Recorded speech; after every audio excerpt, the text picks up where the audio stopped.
아멘. 자, 우리는 부활의 소망을 가진 자입니다라는 제목으로 부활주일 하나님 말씀을 증거하겠습니다. 정말 우리가 신앙생활 하다 보면 여러 가지 이해가 되지 않는 일도 있습니다. 아마 그 중에 하나가 이 부활인 것 같습니다. 부활 사건, 예수님이 부활하신 것을 여러분 눈으로 보신 적이 있으십니까? 우리는 본 적이 없지만 믿고 또 하나님 말씀을 온전히 신뢰할 뿐입니다. 우리가 부활을 믿는다는 것이 어떤 면에서는 참 힘들 수가 있습니다. 눈에 보이지 않기 때문이죠. 그런데 이 죽음도 역시 우리가 설명할 수 없는 신비의 영역입니다. 왜냐하면 이 죽음이라는 것도 우리가 아무리 좋은 음식을 먹고 아무리 건강을 지킨다 하더라도 언제 어떻게 우리에게 다가올지 모르기 때문이죠. 부활, 죽음 역시 우리가 설명할 수 없는 신비의 영역입니다. 요한복음 11장을 보면 죽은 나사로가 살아나는 장면이 나오죠. 이미 죽은 나사로는 이제 완전히 시체가 썩을 대로 썩었는데 예수님은 그 무덤 앞에 가서 나사로에게 일어나라 말씀하셨습니다. 여러분, 사실 우리가 죽음과 육체의 질병에서 고침을 받고 나음을 얻는 것보다 더 중요한 게 있습니다. 그게 뭘까요, 여러분? 영생의 부활이라는 것입니다. 죽은 나사로도 평생을 산 것이 아니라 그도 언젠간 죽었습니다.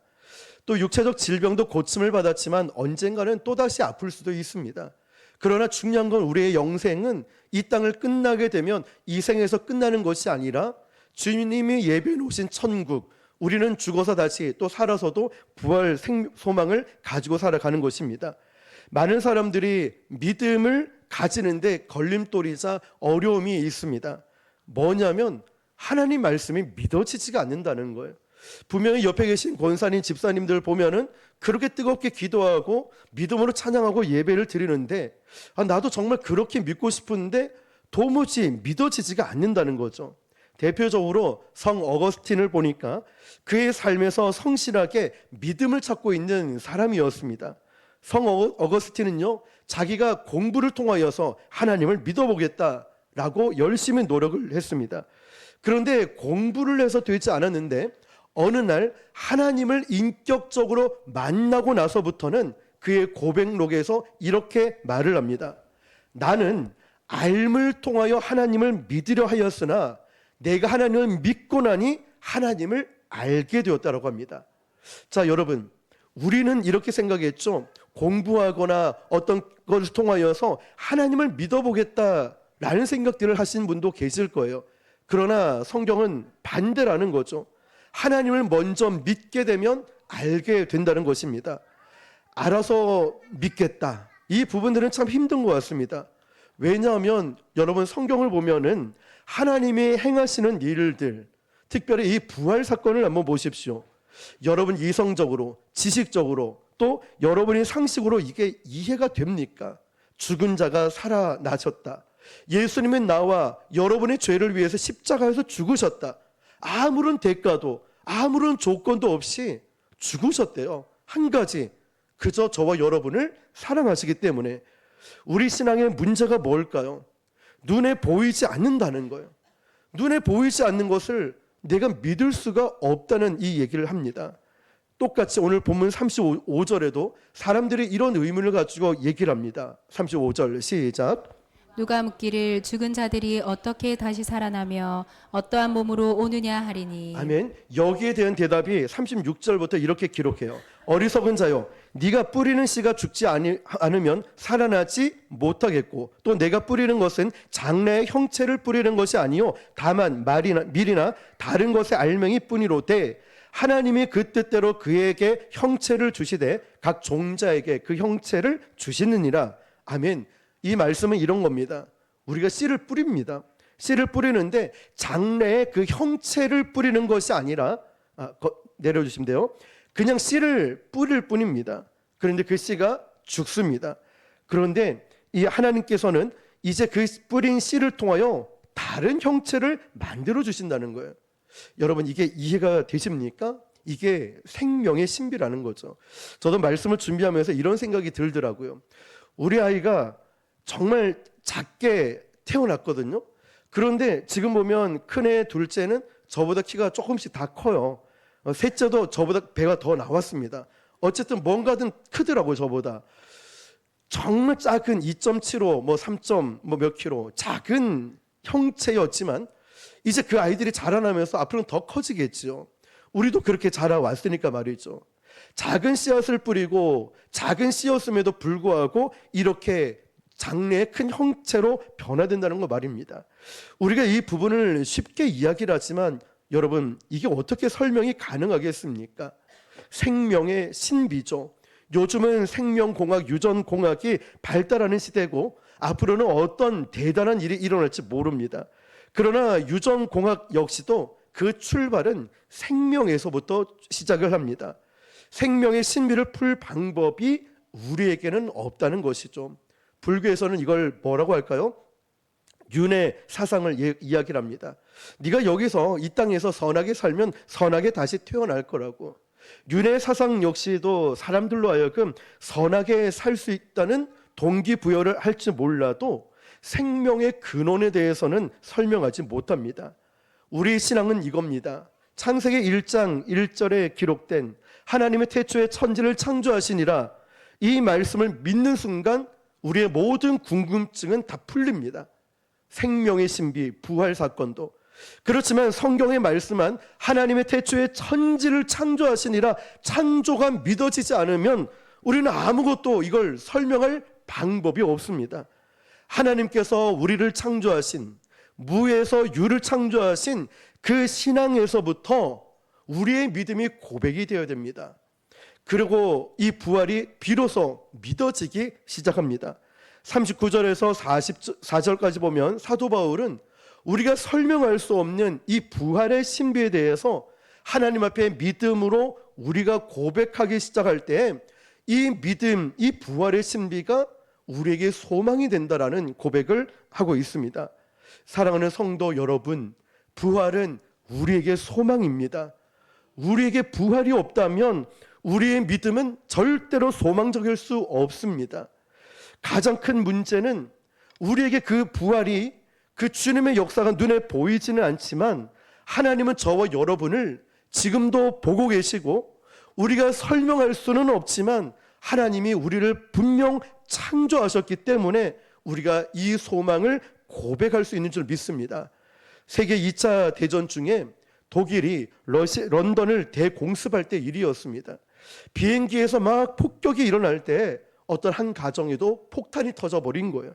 이 아버지와 딸이 폭탄이 터지는 곳을 피하다가 아버지가 딸하고 어디를 가야 안전할 수 있을까 쭉 돌아보니 폭탄을 맞아서 웅덩이가 깊게 파여진 곳이 있는 거예요.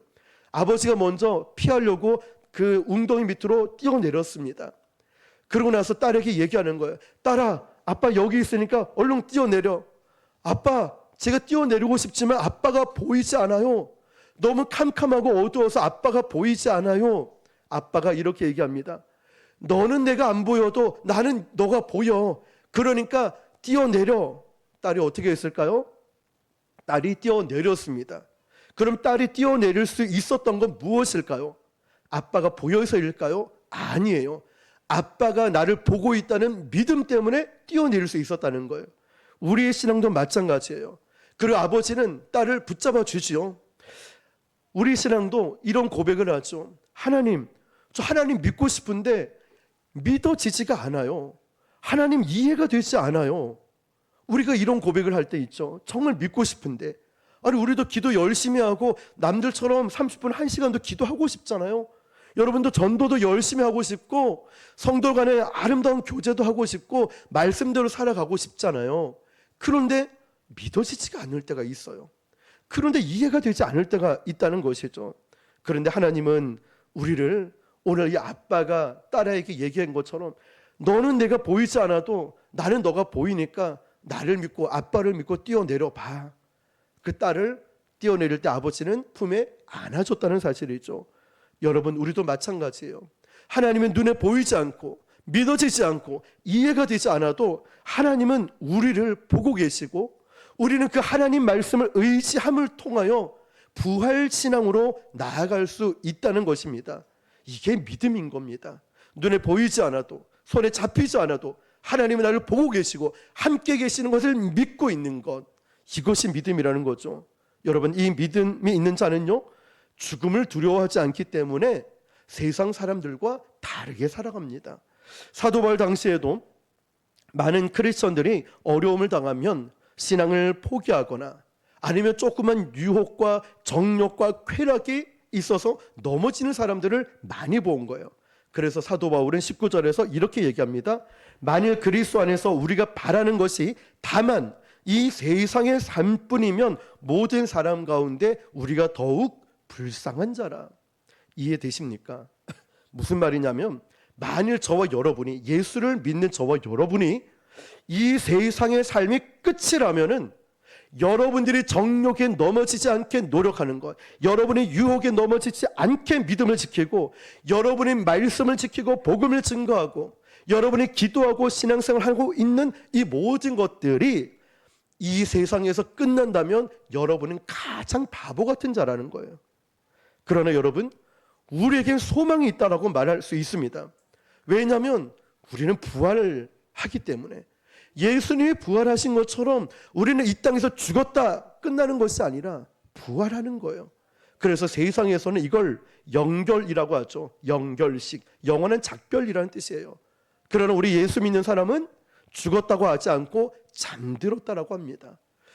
이제 눈을 뜨게 되면 주님 품에 안겨있기 때문입니다. 우리가 살아가는 세상은 두 가지 세력이 존재합니다. 하나는 죽음이고 하나는 생명이죠. 죽음의 세력은 끊임없이 생명의 세력을 잡아 끌려고 합니다. 우리로 하여금 하나님의 자녀가 되지 못하고 하나님 말씀대로 살아가지 못하게끔 우리를 넘어뜨리고 우리를 유혹하고 우리를 낙심하게 만들고 분노와 화가 나게 만든다는 거예요. 하나 되지 못하게. 지난 2000여 년 동안 기독교 주변에, 개신교 주변에 얼마나 이단들이 많이 있었습니까? 어떤 분은 도대체 왜 기독교만, 개신교에만 이단이 이렇게 많느냐라고 말합니다. 여러분, 짝퉁이란 말 아시죠? 명품 중에 짝퉁이 제일 많은 명품이 두 가지가 있답니다. 하나는 루이비통하고 또 하나는 몽블랑이라고 합니다. 몽블랑. 그런데 그 이유가 있대요. 루이비통과 몽블랑은 절대로 세일을 하지 않는다고 합니다. 그냥 남으면은 재고가 있으면 폐기 처분한대요. 그래 절대로 값을 내리지 않기 때문에 루이비통과 몽블랑은 짝퉁이 많이 만들어진답니다. 무슨 말일까요? 우리 기독교가, 개신교가, 저와 여러분이 믿음을 견고하게 지키면 지킬수록 교회 주변에는 사이비와 이단들이 일어난다는 것입니다. 오히려 만약 우리가 타협을 했더라면 이단 사이비도 없고 기독교도 없어졌겠죠. 믿음을 지킬 수 있는 거예요. 그런데 우리가 끝까지 포기할 수 없었던 게 뭘까요? 부활 신앙입니다. 우리 절대로 끝까지 포기할 수 없고 놓을 수 없는 것은 바로 부활 소망이라는 것이죠. 우리가 믿는 이 신앙은요, 그동안 수많은 핍박과 어려움 가운데도 우리를 이 자리로 오게끔 만들었고 오늘 이 자리에서 예배를 드릴 수 있는 거예요. 타협하지 않았기 때문에, 변질되지 않았기 때문에 우리의 그 믿음만큼은 굳건하게 우리가 지켜내는 것입니다. 모티베이터라는 이 책에 보면요, 이런 내용이 있습니다. 물건의 가치를 지키려면 절대로 값을 내려서는 안 됩니다. 값을 내리는 순간 물건을 먼저 산 사람이 실망을 하게 되고 그 다음부터는 물건의 가치가 상실됩니다. 가장 귀한 것일수록 그것을 모방하는 것들이 나옵니다. 그런데 기억하셔야 됩니다. 가짜는 어디까지나 가짜라는 거죠. 바카스가 히트를 치기 시작하니까 그 바카스 모양의 똑같은 유사 제품들이 수십 개 쏟아지고 비타 500이 히트를 치자 비타 100, 비타 1500, 비타 2000 유사 제품들이 수없이 출시되었고, 물 먹는 하마가 인기를 얻자 물 먹는 젖소, 물 먹는 암소, 물 먹는 코뿔소, 제습기 시장이 동물 농장이 되었다고 합니다. 이런 주변 제품들이 얼마나 팔릴까라고 조사를 해보니 많이 팔리기는커녕 오히려 바카스와 비타 500, 물 먹는 하마가 오히려 소비자들 속에서 공고히 최고 좋은 제품이라는 걸 드러내는 역할을 했다고 말합니다. 다시 말하면 1등 브랜드를 더욱 1등으로 만들고 짝퉁은 죽음을 맞이했다고 합니다. 여러분, 이 내용만 보더라도 우리의 신앙을 포기할 수 없는 이유가 여기 있습니다. 이것이 부활 신앙입니다. 누가 뭐래도 타협할 수 없고 누가 뭐래도 포기할 수 없는 것입니다. 그리고 정말 놀라운 것은 시대에 이단들이 얼마나 많이 설치고 있습니까? 어떤 교회, 어떤 목사라고 하는 사람들이 이상한 짓을 하는 바람에 교회를 욕먹는 일도 우리는 뉴스를 통해서 가끔 봅니다. 세상 사람들은 잘 몰라요. 그게 가짜 목사인지 가짜 기독교인지 어떤 게 진짜인지 이단인지 구별하지 못합니다. 그 이단들은 수천 년 동안 지금까지 오고 있으니까요. 그런데 저는 분명하게 믿습니다. 이단 사이브로 인하여 교회가 잘못되는 것이 아니라 오히려 교회가 교회될 수 있고 우리가 기도를 더 간절히 하게 되고 우리가 세상의 빛과 소금이 되는 역할들을 더 감당하게 될 줄 믿습니다. 왜냐하면 우리가 전도하는 모습을 통해서 당장에 우리 교회에 등록하는 사람은 많이 없다 할지라도요, 그래도 주변 사람들이 우리 교회를 보며 뭐라고 할까요? 북옥 순복음 교회를 보니까 그 교회는 진짜 교회인 것 같다고. 그래, 교회는 저래야지. 우리 교회를 칭찬하고 있는 거예요. 다른 교회들이 우리 교회 전도하는 걸 보고 도전을 받고 있는 거예요.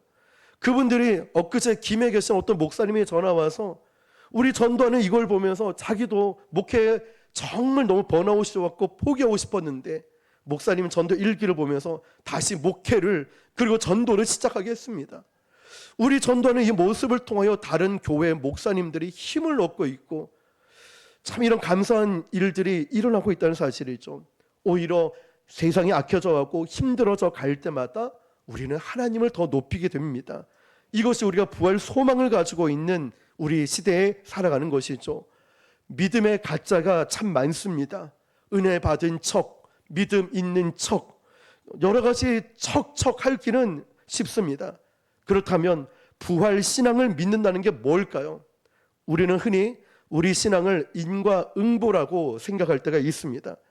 언제부턴가 내가 하나님을 믿으면서 내가 교사로, 찬양팀으로, 차량으로, 음식으로 여러 가지 봉사를 했으니 하나님 나에게 이것 좀 이루어 주실 줄 믿습니다.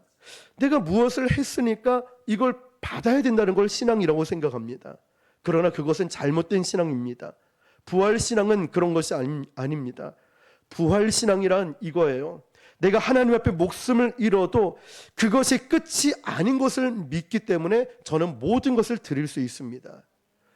여러분, 오늘 우리가 이 예배를 드리면서 여러분이 헌신하고 여러분이 희생하고 마치 이 모든 것이 여러분의 꿈을 이루기 위해서 예배하고 기도하고 헌신을 했다면 이건 부활신앙이 아니라 이건 우리의 욕심일 뿐입니다.